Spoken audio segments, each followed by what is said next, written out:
ako kami kan pagkaherak mo sa tahaw kan sa imong templo. O Dios, siring sa ngaran mo, ang pag-umaw sa imong sagkod sa puro kan kinaban. Ang tuo mong kamot, pano nin katanosan. Diyos marhay na aga po sa indugabos mga tugang, po nanta po ang programang ini sa sarong pamilya. Sa ngaran kan Ama, asin kan Aki, asin kan Espiritu Santo. Amen. O Diyos, nahuli kan kapakumbabaan kan sa imong Aki.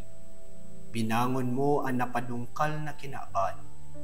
Sa imong mga paratubod, tawan ang banal na kaugmahan. Tanganing ang mga hinawas mo sa kaoripnaning kasalan. Ibuhon mong makinabang kandanay na kaugmahan. Huli kay Jesucristong kagurangan niyamo sa imong Aki, nakaiba mong nabubuhay asin nagakade, kasaro kan Espiritu Santo, Diyos sa gabos na kapanahonan, kan mga panahon. Amen. Sa ngaran kan Ama, asin kan Aki, asin kan Espiritu Santo. Amen.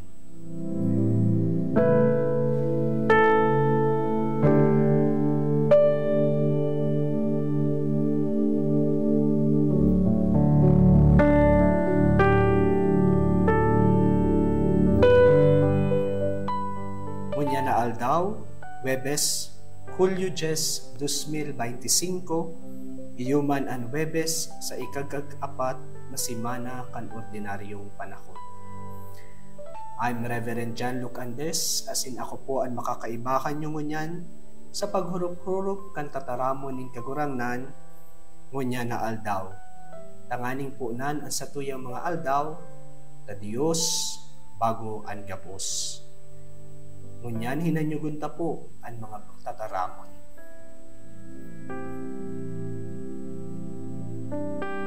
Enot na babasahon, pagbasa sa libro ni Henesis. Si Juda nagrani kay Jose, asin nagsabi, tugote ako kagurangnan, na ining sa imong uripon, mataram nin sarong tataramon sa talinga, in sa kuyang kagurangnan, asin dai ka man lugod maanggot sa imong uripon. Huli ta ikaarog man sana kiparaon. An sa kong kagurangnan, naghapot sa iyang mga uripon, na anulay. Igwa kami nin ama na magurang na, asin sarong tugang na lalaki, aki nin sa iyang pagkagurang. May tugang ini na nagadana, kaya siya na sanaan natada na aki in sa iyang ina. Namumutan siyang gayo kan sa iyang ama. Asin sinabihan mo ang sa imong mga surugoon, darahan nindo siya digdi, tanganing mahiling siya kan sa kong mga mata. Kun an sa indong tugang nanguhod, dai makaiba sa indo, dai na nindo mahihilin an sa kuyang lalawgo. Pagbalik niya mo sa samuyang ama na sa imong uripon, isinabi mi ang tataramon nin sa kong kagurangnan. Dangan pakalihis nin dikit na panahon, ang samong ama nagsabi na magbalik kami sa pagbakal nin dikit pang kakanon. Asin nagsimbag kami. Dai kami makakaduman, kun an kangudhi ming tugang umiba sa muya. Maduman kami, huli ta daimi mahihiling ang lalaki, kunda imi kaiba ang tungad ming hukod.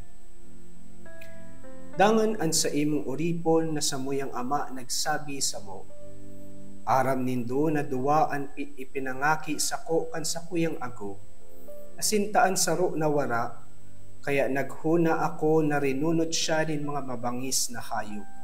Sagkod nyo niyan, dai ko na siya nahiling. Kun haleon naman nindo sa sako ang sarong ini, asin maraot ang mangyari sa iya, ang sa kuyang maputi ng payo, isusubol nindo sa lubngan sa dukulang kamundoan. Dai na nakapugol sa sadiri si Jose, sa atubangan kan sa iyang kairiba, kaya nagsabi, pahaleon gabos sa atubang ko, kaya dai na ang mga surugoon kan magpamidbid si Jose sa iyang mga tugang. Asin nagtangis siya nin makusog. Mala tanadangog kan mga taga-Ehipto asin ni Paraon. Ako si Jose, sabi niya sa iyang mga tugang. Buhay pa an sa kong ama, an sa iyang mga tugang nagkatirikbahan, asin dai siya nakasimbag. Dangan nagsabi si Jose, dulok sako, asin duminurulok an sa iyang mga tugang. Nagsabi si Jose, ako si Jose, ang tugang na ipinabakal nindo sa Ehipto. Alagad dai ka mo matakot, asin dai ka mo magbasol na ipinabakal nindo ako digdi. Hulita sa pagligtas nin mga buhay, na ipinadara ako nin Dios, digdi na manginotan sa indo. Tataramon kan kagurangnan.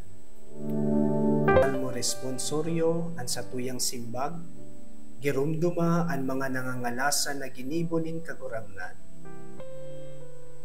Ang kagurangnan nagpadara nin gutom sa daga, asin rinatak ang gabos nindang pagkakan. Alagad sarong tawo pinainutan ninda, si Jose na ipinabakal na mani uripon. Girumduma ang mga ngalasan na ginibo nin kagurangnan. An sa iyang mga bitis ginapos nin mga talikala, asinan sa iyang liog itlinaog sa batbat. Sagkod kan panahon na mangyari, an sa iyang hinula, asin pinatunayan siya kan tataramon nin kagurangnan. Girumduma ang mga nangangalasan na ginibo nin kagurangnan.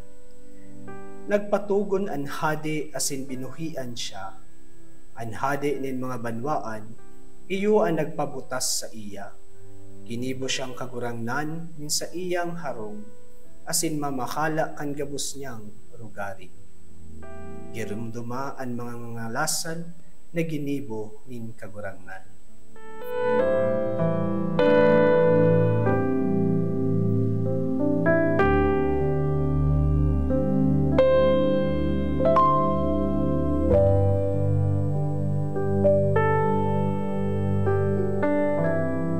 Aleluya, aleluya, ang tataramon nin Diyos buhay asin mapangyari, midbid ang satuyang iniisip asin ang kamauotan nin satuyang puso.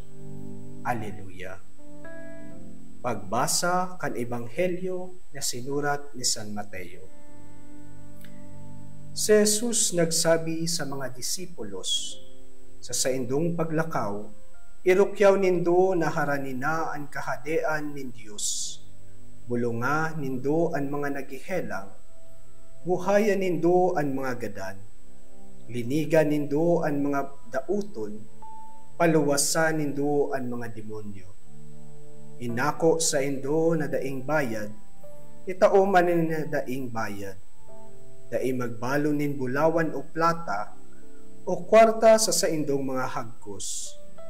Para sa saindong pagbaklay, dai magdaranin basket, sanglean, sandalyas, o sungkod.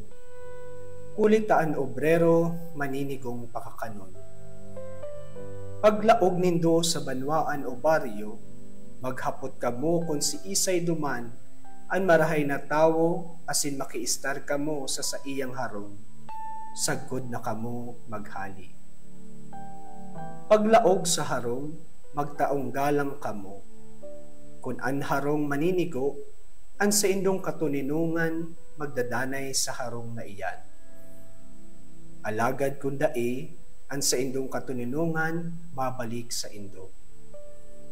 Kung dae kamo akoon o himateon, lumuwas kamo sa harong o sa banwa na iyan, asin palpagunindo an alpog, sa saindong mga bitis. Totoong sinasabi ko sa indo, na anal daw nin paghukom, orog na masakit pa para sa banwa na iyan, ki para sa Sodoma asin Gomora. Marhay na bareta kan satong kagurangnan.